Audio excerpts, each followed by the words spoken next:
Hello everyone, this is Shobana and welcome back to Busy Free Mind, a place where we talk about mental wellness from every angle. Today I am truly excited to introduce someone very special. We have with us Ms. Arouba Kabir, the founder of Enso Wellness and a compassionate counseling psychologist whose work is deeply shaped by her own journey. Her unique blend of traditional and modern therapeutic practices has helped countless individuals find clarity and healing. I'm grateful to have her with us today. Let's begin our meaningful conversation on the topic of couple therapy. Hello, Ms. Arouba. How are you today? I'm doing really good. Thank you. How are you? Matlab, you are doing amazing job with this podcast. Thank you, Arouba. Thank you so much. And I myself is a meditation and mindfulness practitioner. Also, I have completed little certification, but I want to explore and gain more knowledge from experts like you. And that's why we are doing this Busy Free Mind. And thank you so much for joining us. Before getting into the sensational topic, which is couple therapy, tell us what inspired you to step into the world of psychology and mental wellness. It never was a plan. I was planning to be a journalist. And in fact, my earlier education was in journalism. Worked with a couple of media houses as well as a young person, like a younger person.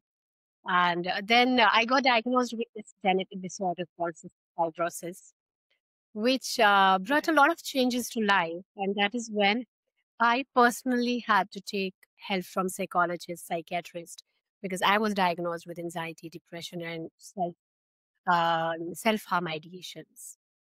And that is when I actually got introduced to it. So the illness lives with me. It's a progressive disorder. There's no cure. And when you are living with something, you need a lot of motivation to get up, take care of yourself, not feel like a burden on the world. So therapy became a constant companion. And then I was like, okay, fine. Now I want to do something in my life. I can't go back to media. I can't do things. So what am I good at? I had psychology as one of my subjects in my graduation. So I pursued further education. And when I got diagnosed, I was told that I may not live beyond 27. I guess coming to this field, choosing it, working on myself, I didn't die at 27. And you see me here today at the age of 38. That's how it became a part of my life. And that's how I pursued it as my career. And today it's been 12 years. I'm full-fledged psychologist. Oh, wow. What an inspiration. Beautiful. So, Ruba, when it comes to couple therapy, what are all the silent relationship killers in a relationship? So, relationships rarely die in big explosions. They die in silence.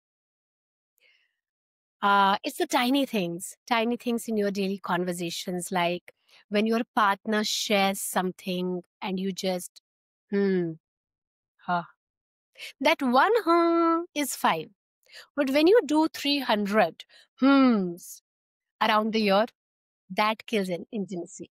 And people just don't understand that. People don't understand. People are like, Are, how does it make any difference? No, but it does. And then there is this assumed closeness. Just because you are together, people stop making efforts because they think we are in love. We are fine. We are married. We're living in together. But I feel love is not a Wi Fi connection. It doesn't autocorrect. You have to put in effort every day. It's not a very big thing. It's just that, by the end of the day, you ask your partner, how was your day?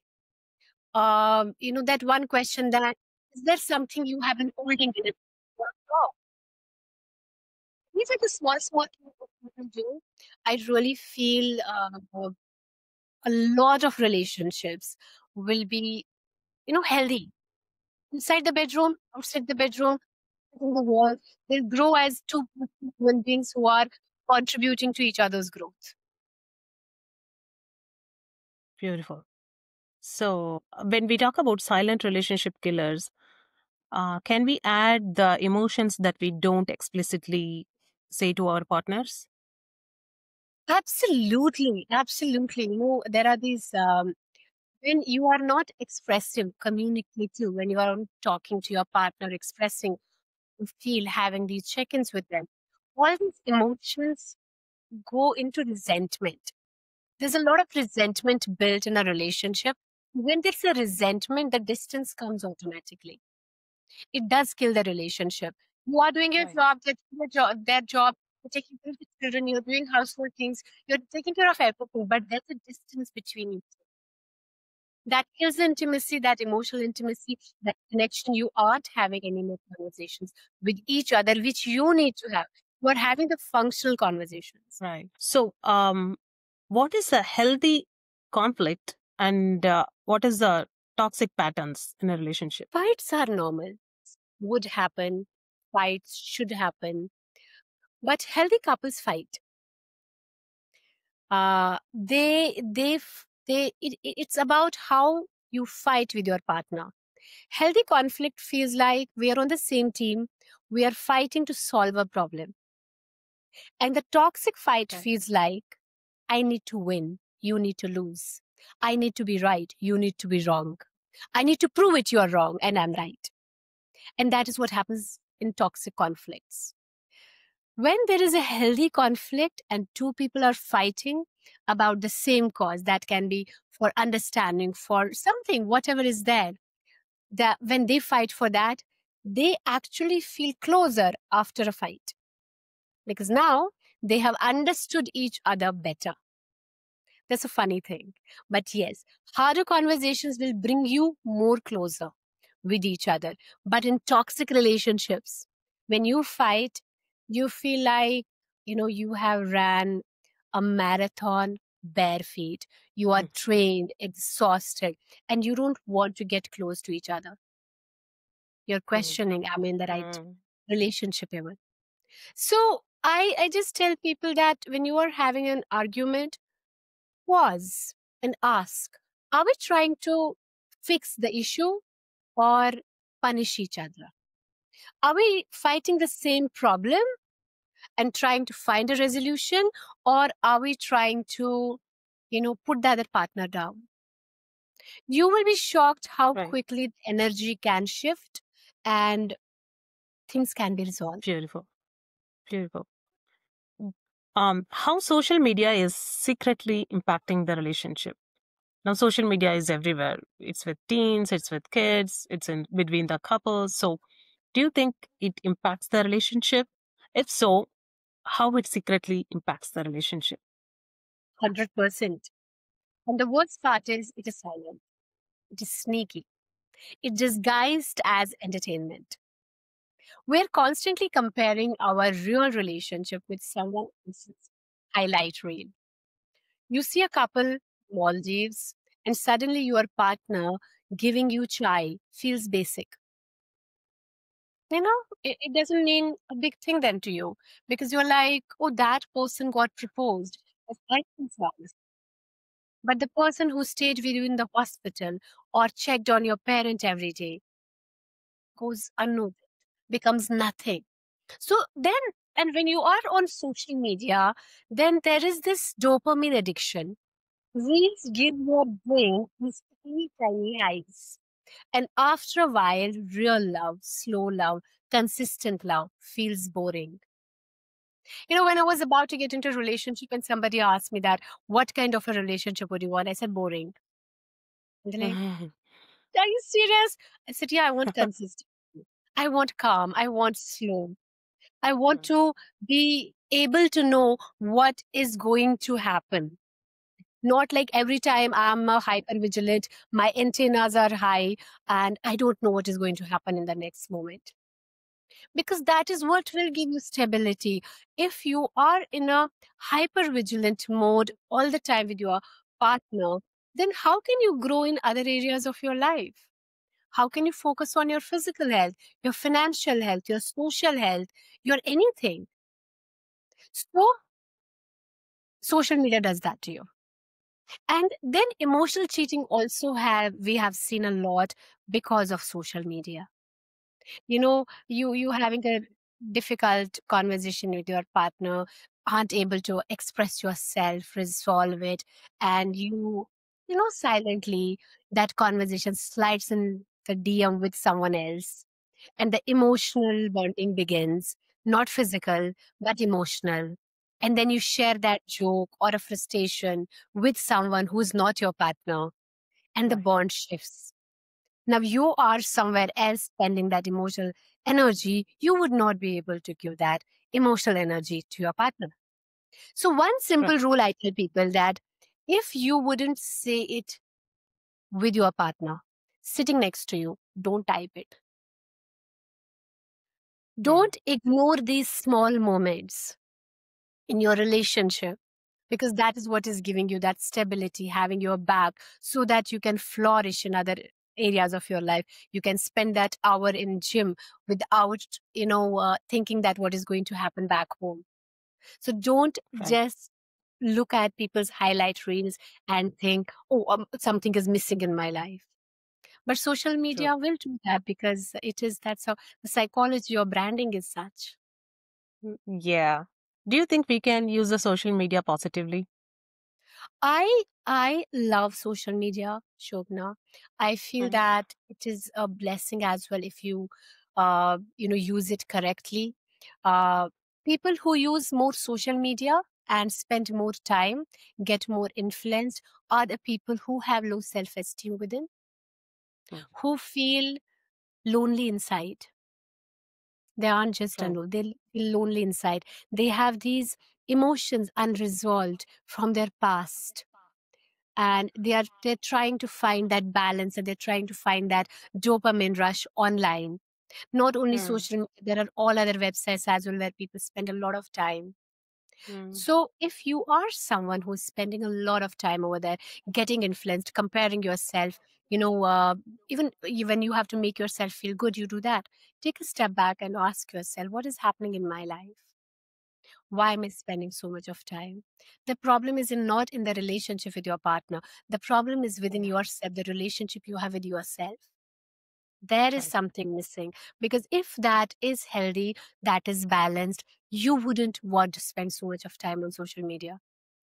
My True. business, 40% runs from social media, but I still don't spend more than 30 minutes a day on social media. But how, Aruba, you put so many reels and stories and all, it Mm. takes a minute to put a reel there. It Yeah. takes a minute to respond to 10 comments. Then why are you spending more time there? I don't get to know what is happening in other people's lives. People who I care, I connect with them offline. People who I don't care, why should I check them out? And if I check something out on social media, I look at it from a content perspective, that how can I use this to create more awareness? So if you are checking out other people's pictures and all, feeling that jealousy, that envy, that urge, I also want to do it, then look within yourself. Beautifully said. I love your response. Aruba, why do couples who love each other still drift apart? That is the saddest part. They drift not because they stopped loving each other. Mm. They drift because they stopped updating each other. You know, people grow, their fears Mm. change, their dreams change. But couples keep relating to that 2018 version of each other. Right. 1993 में जब वो मिले थे, that version of each other. Everything changes around you, and there's this thing that when friends or people meet after a long time and they take it as a compliment. Oh my God, you haven't changed at all. If somebody tells me that, I take it as a offense. I'm like, is it? Am I the same? I shouldn't be the same. The warmth may be same, but I shouldn't be the same, because then maybe I'm not growing. I'm not upgrading myself. I am not letting go of the old conditioning that is not serving me.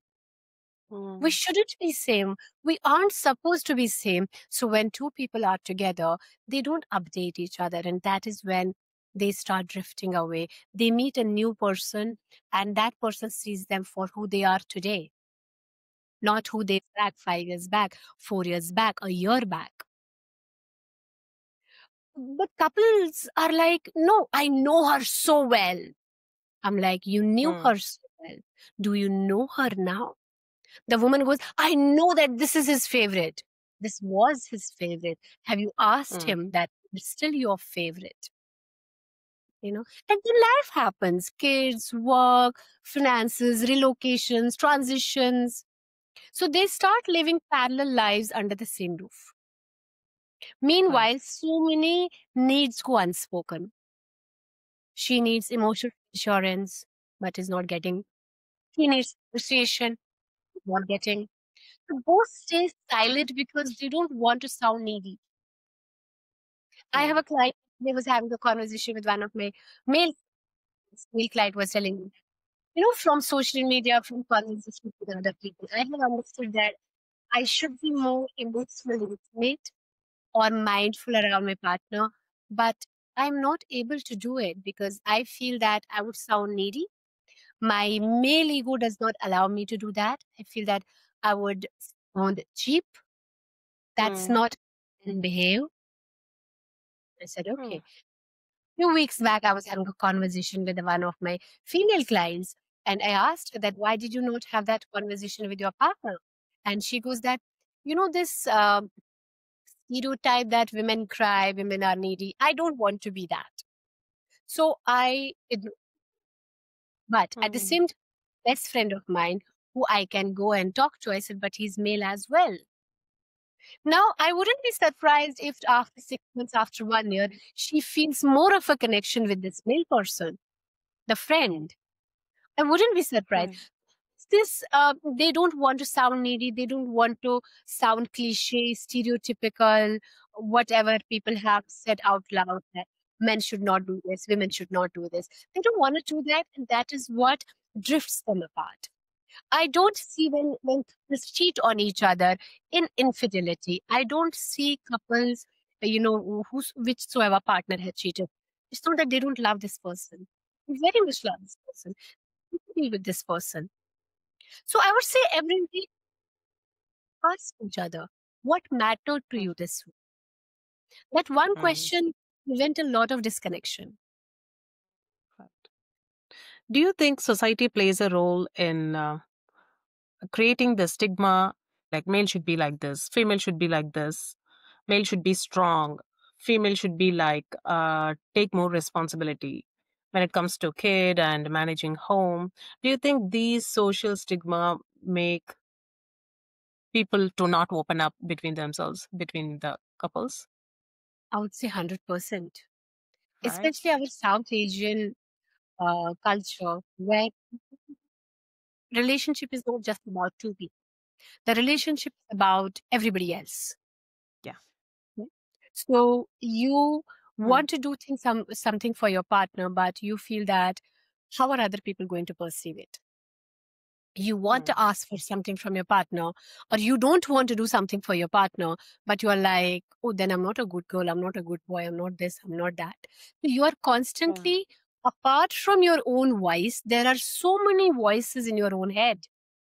Hmm. Your parental voice, your societal voice, your male voice, your female voice, and it has been there for generations. Now Yeah. why is it impacting us more is because you know a lot of changes, a lot of exposure.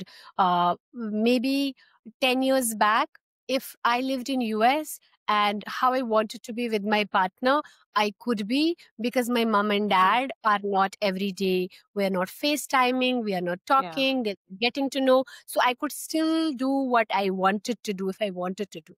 But today, Hmm. every morning and evening, I'm having a FaceTime call.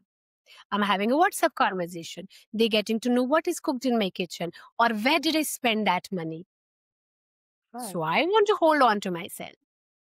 I had a couple client living in Netherlands Hmm. and the family was back home. So the girl wanted to celebrate Holi. The guy did not want to celebrate Holi because there was some distant relative's death in the family. So Okay. she's like, but it's a distant relative. We can do the holy. And he's like, Hmm. no, my mom will be upset about it. But don't tell your mother about it if she gets upset. No, how can I not? She will call me and she will see me in holy clothes and it will not look good. So they had a Wow. full blown fight about celebrating Holi, not celebrating Holi, not because guy did not want to celebrate Holi, but his family back home in some Right. part of India will get upset about it. Yeah. Any tips for the couples, like what to do or what not to do after any arguments? First, let's talk about what not to do, because we always Okay. talk about what to do. Yeah. You know, the first thing is no silent treatments. Okay. You know, don't give silent treatments to your partner. That's the worst thing you can do to a relationship. When you go silent and the other person is not knowing what to do about it. And when you do that, they may run to Instagram stories and Mm. WhatsApp stories. I tell people no silent treatments, no running to Instagram or WhatsApp stories with sad quotes, and no involving the entire family tree in your fights. True. No. I'm a huge believer of this, that don't badmouth your partner to people if you still want to live with them. Mm. If you don't want to live with them, I would still say don't do it. But if you want to, you can do it. Because when you badmouth your partner and then you come back to them, one, you already have that energy on you. Second, when they know that this person does not like the way I walk, the way I talk, the way I spend money, the way I eat, or whatever it is, how can they love you? How Mm. can they forgive you? How can they accept you? It's very difficult then. But then you want them to be lovey dovey. Right. It's not an electrical switch, Mm. switch on, switch off. So don't involve people if you are not wanting to part ways. Yeah, talk to people. I'm not saying that keep it inside, because if I say keep it inside, there are a lot of abusive relationships where a partner then gets stuck. They're like, no, I should not be talking to people. Talk to someone about it, but from a space of finding a solution, understanding, venting it out, Mm. letting that energy go out, distracting yourself for the moment, but not from a space of, I have to kill this person by attacking him so much in front of me. Then you lose the respect. Mm. And that doesn't work. And I see that a lot of people doing that. Second, don't force resolution immediately. We have had a fight. Somebody Mm. needs 20 minutes, but somebody needs a day. This thing that don't go to sleep over after a fight. Don't sleep it off. No, sleep it off. Please wake up in the morning and have a conversation. Maybe I'm not even against sleeping in Mm. different rooms, but I still say that don't sleep in different Mm. rooms. Sleep on the same bed. Don't look at each other. Wake up in the morning and resolve the fight. But don't force these immediate Right. resolutions then and there. Now let's talk about what to do, what they Mm. can do. Take ownership. Take ownership. If you don't take ownership of your actions, hey, I shouldn't have raised my voice. I'm sorry. That one sentence melts a lot of ego. I shouldn't have gone to your mother. I shouldn't have hit you below the belt. I shouldn't have criticized you there.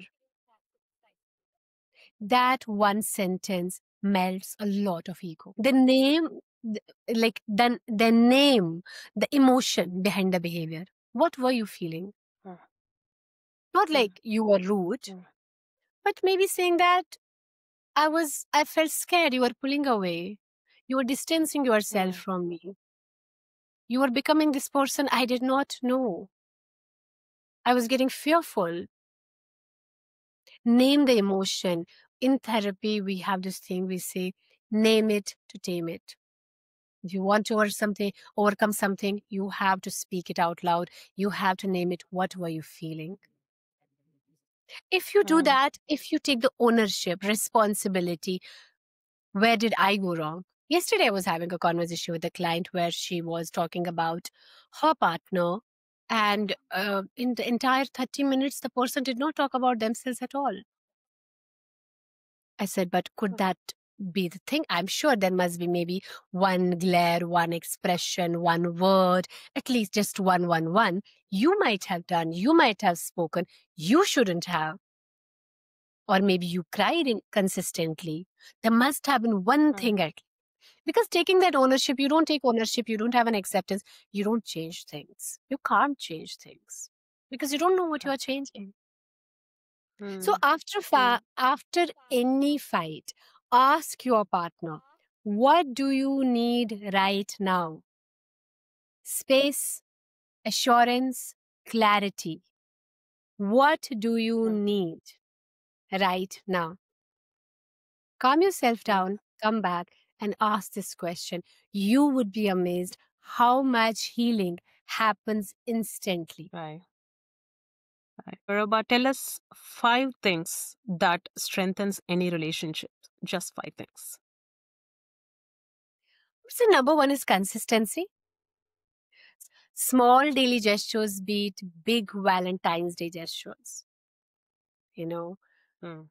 if there is no consistency, you are all the time on that alert. What is going to happen? Would this happen Mm. today? Would this not happen tomorrow? Things like that. So, consistency is number one. Mm. Second is emotional check ins. You know, how's your heart today? How you feeling today? What are your thoughts Mm. today? Such simple sentences, such big shift we see in sessions when someone is asked, Mm. how's your heart today? How are you feeling today? What have been your thoughts? We see energy shifting. Third, Mm. repairing after conflict. Conflicts are going to happen. It's not that conflicts will not happen. Conflicts are going to happen. How are you repairing them matters. Are you repairing them Mm. matters. Because you don't repair the conflict, you avoid it, the pain stays, resentment builds. There's no healthy relationship then. The fourth thing I would say, fun and humor. Yes, it should not Mm. be too much, but it is underrated as well. You know, having that connection, making those small jokes, not like body shaming, but having those small jokes, having fun conversations, sharing that meme with your partner, that also counts because you can't imagine how much tension, stress, disconnection can go away if there is fun, humor in a relationship. Healthy humor, healthy fun. Then, five, I would say mutual Right. respect, accepting Mm. each other for who they are, Mm. respecting them as a Mm. person, as an individual, who they are. That is the soil because without respect, nothing grows. Nothing can grow. You don't respect them for who they are, what they do, how they speak, how their thoughts are, how their vulnerabilities are, how their weak moments are, how expressive they are. That's the Mm. soil. And the soil, if the soil is not fertilized, soil is not watered properly, nothing can grow out of that. And if anything, that is not going to be healthy. So once a week, Right. I would say that sit with your partner, ask them things, or maybe, tell me one thing I might be missing about Mm. you lately. Is there anything recently you have been thinking of, talking of, wanting, in fact, thinking of wanting to change? That can be political, financial, social, philosophical, spiritual, anything. We just did this exercise some time back in one of the couples therapy sessions, and when the man asked this question to his partner, and she said, I have been recently thinking of going bald. And he said, what? She's like, yeah, I've been wanting to shave off my head. And he's like, but why? She's like, because I've had long hair since my childhood, and I feel that they were never my choice. I want to grow them how I want them, Mm. not how I have been told, expected. And I want to break these shackles that women look beautiful only when they have long hair. Now, Mm. this conversation would have never ever happened if this question didn't come. And if it would have happened, True. it would have come one day. She comes and she shaves off her head, and then there is a fight in the house. Well, So, yeah. that one question alone can revive so many relationships. But Arumba, when people are open or when they communicate, they will get to know that we have some problem. Now it's time for us to go and see therapy. But there are couple with no yelling, no fighting, no drama, but still they f- they feel some disconnectivity between them, And at that time, how do they know that it is a time to go for therapy? How do they realize that? So I tell people that, do you really feel that life was supposed to be lived like that? Two people doing Mm. functional chores, raising children, taking care of the house, living their life, Mm. living their life. Is that something you really think is life? Because life is, we are born out of a womb. Every simple explanation. We are born out of a womb, which means we are supposed to have that. When a child is born, the doctors say, give them, skin touch, put them on your chest and all. So that means it's really Yeah. important. That Yeah. skin touch is really important for us. And when we grow up, we think that skin touch is only sexual, becomes only sexual. But it is never about that. That physical Mm. touch, love language people who have, it's about that peck on the forehead, holding hands, giving that pat, rubbing your Mm. back, massaging your feet. And that is when a lot of oxytocin, dopamine, and many other hormones are released from the body. Now, if that touch is Mm. safe, warm, that's magic. What can Mm. happen between two people? So we think it is just sexual. But now, for that touch, being able to touch you, for example, Shobana and I are in the house, how can I be able to, you know, brush my hand with yours while walking, or just do this, or give you a kiss here? For that, we need to Yeah. have that warmth between Yeah. us. And if that warmth is not, there is disconnection. When you see that warmth is not there, that laughter is not there, that we are always with cards and defensiveness. Don't attack me, I'll not attack you, don't attack me. So you want to work on that. And right now, you ask this question. I have a couple like this, a beautiful marriage Mm. for 17 years, Mm. have a child, doing everything fantastically. Social health is good, financial health is good, raising the child. But they sleep in different bedrooms now, and Mm. a lot of people sleep on the same bed. Now they have the affordability; they can sleep in the Mm. different bedrooms, which a lot of people don't have, and then they are sleeping in the same bedroom, but they don't have that connection. And as you cross a particular age, it will show in your body. It will show in your body, maybe early blood pressure, diabetes, lifestyle things, back pain, obesity, migraines, PCO, perimenopausal changes, uh, Mm. then, Mhm. IBS, which is very common nowadays. So it shows. Now, I tell that how has been the physical touch in your life with your friends, with your Mm. family, with children, with your partner. And I'm not talking about sexual health, I'm talking about emotional intimacy, physical touch. And then they go, oh, I don't like Right. hugging. I don't like cuddling. I don't like touching. So if you don't have these things in a relationship, it's time to see someone, because you aren't supposed to live like a, um, you know, uh, human being born out of a cell. You have been born out of a womb, Mm. so that physical touch is a necessity. And for that physical touch, you need to loosen, you need to have that energy in you. And if that is missing, now you need to ask yourself. Wonderful answer. Rama, how do you see a couple start to truly reconnect in therapy? How do you find that yes, that this therapy is working for this couple?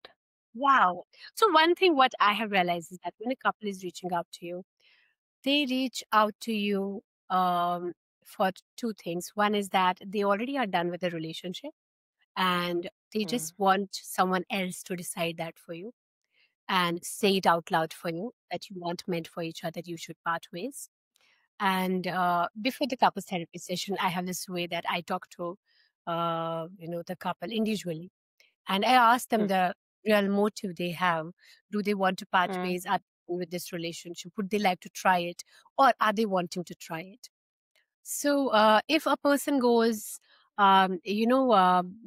it doesn't matter what the person does, I'm done with it and I don't want to, but because of the society, because of the family, because the person is not independent, because the person has health issue, because the person, I can't leave them. So they already have made up their mind. Mm. Then we go there. I personally go there. I say that, okay, fine. I know you have already made up your mind. I'm sure they must have done something. That's why you made up your mind like this. You must have Mm. gone through things.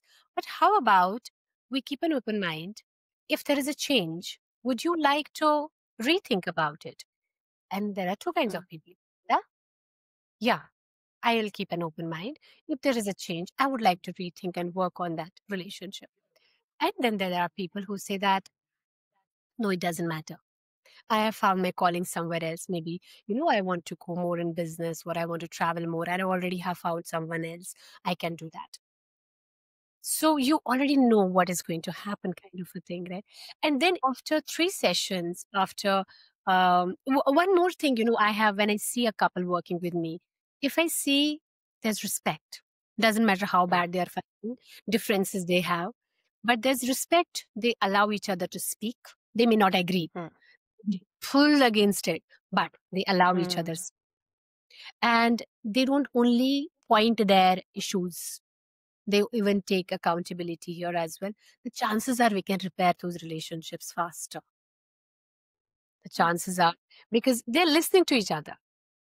Yeah. They're not cutting each other off back to back or not letting them speak. They're listening to each other. But at the same time, when we see two anxious attachment style partners talking, there's a lot of loud noises. Both of them are Mm. fighting same space and all. But even there also, if you give few more sessions, you see that okay, ठीक है, they also want to work on it when they understand it. So I evaluate one what I see in the first session when individually I'm talking to them, and the second session Mm. when they're sitting in front of me.